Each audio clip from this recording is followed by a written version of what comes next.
আরে যে মানুষ আর তুমি দেশ আছে আরে দেশিটা মানুষ যাবে বসতি করি বললা এই দেশে তো আর এখন এটা রিফিউজি লাইফ মাঝে আছি রিফিউজি লাইফ ইয়ান নসাই আর নিজের দেশের দায়ের ওয়াপে যায় আজাদির সাথে বসতি করি বললা আর ইয়ান দাবি গানি ইয়ান যাবে আর কারণ মাঝে এখন জান্তা সরকার লিয়ে দেশে আর কান আর্মি মকবা গেলি দেশে এখন মারামারিদের ফাঁকায় মরদে বেশিরভাগ রোহিঙ্গা মরদে এড়ে হতো দে তাই মারামারি আনো এই ইউএন তুন আর আমেরিকা তুন যারা সুপার পাওয়ার ওলা আছে তারা তো ইয়ানোর কথা ধরিয়ারে ইয়ান বঙ্গরা হুরবা আগে জেনোসাইড বঙ্গরি সেভ জুঙ্গরি তবে আর প্রোটেকশন আর জায়গা তারা যাইব হইলে আর অফিস বিদা বলা দাবি গান জানাই মালয়েশিয়া ইয়ে লই যাইব হর তারা দিব হর ইন হদা জিয়া বছর ইয়ে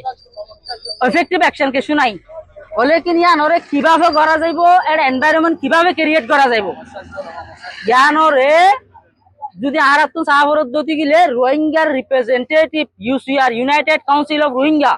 এই ইউনাইটেড কাউন্সিল অফ রোহিঙ্গা দিব একমাত্র elected representative body of the camp ইতারালে কনসাল্ট করা পড়িব ইয়ার বাদে কনসাল্ট করলে এখন দিন হতা চলে 3 লাখ নিব 2 লাখ নিব 50,000 নিব ক্যাঙ্গুরি লৈ যাব পড়িব এনভায়রনমেন্ট কিভাবে ক্রিয়েট করা পড়িব ইয়ার নেলিব দে through the consultation everyone is doing for the Rohingya but nobody consulting with the Rohingya so that not coming the solution ara to 9 বছর হই অনারা আইবা যাইবা গো হন যদি ডিসিশন নট দতি গিলে ইয়ান হনা হামনো বাংলাদেশ গভর্নমেন্ট একজনের মসলা নয় ইয়ান কান পলিটিক্যাল ইস্যু এ পলিটিক্যাল ইস্যু ইয়ানোর সলিউশন যদি তুয়া পড়ে বাংলাদেশ গভর্নমেন্টের ভুয়াতি ন্যাশনাল আর ইন্টারন্যাশনাল অ্যাক্টর বেগুনতুন কোঅপারেট করা করিব সলিউশন তুই বললা আর কোঅপারেট করি বললা ডিমান্ড করি আর যেবার আর দাবি গান জায়গা আর আজিয়া আর কারণত জিনোসাইড কাহিনী বাংলাদেশের ক্ষমতা সেদিন 9 বছর গিয়ে এনাফ ইস এনাফ আর রিফিউজি বনি বাংলাদেশের ক্যাম্পের মধ্যে থাকিতে নচাই তো যেতারা ইউএন ইয়ারপর জাইরাল আছে আমেরিকা যেতারা সুপার পাওয়ার কান্ট্রি কল আছে যারা তো যেন নাকি রোহিঙ্গার ক্রাইসিস ইন গ্লোবাল হিস্ট্রি দিন আল্লাহ উদে বাংলাদেশের একখান দেশে চাইলে কি করে নিতে পারবে রোহিঙ্গার ইস্যু ইন্ডিয়া সলভ করে নিতে পারিব রোহিঙ্গার ইস্যু ইন্ডিয়ান গ্লোবাল হিস্ট্রি দিন আল্লাহ বলি তো পুরা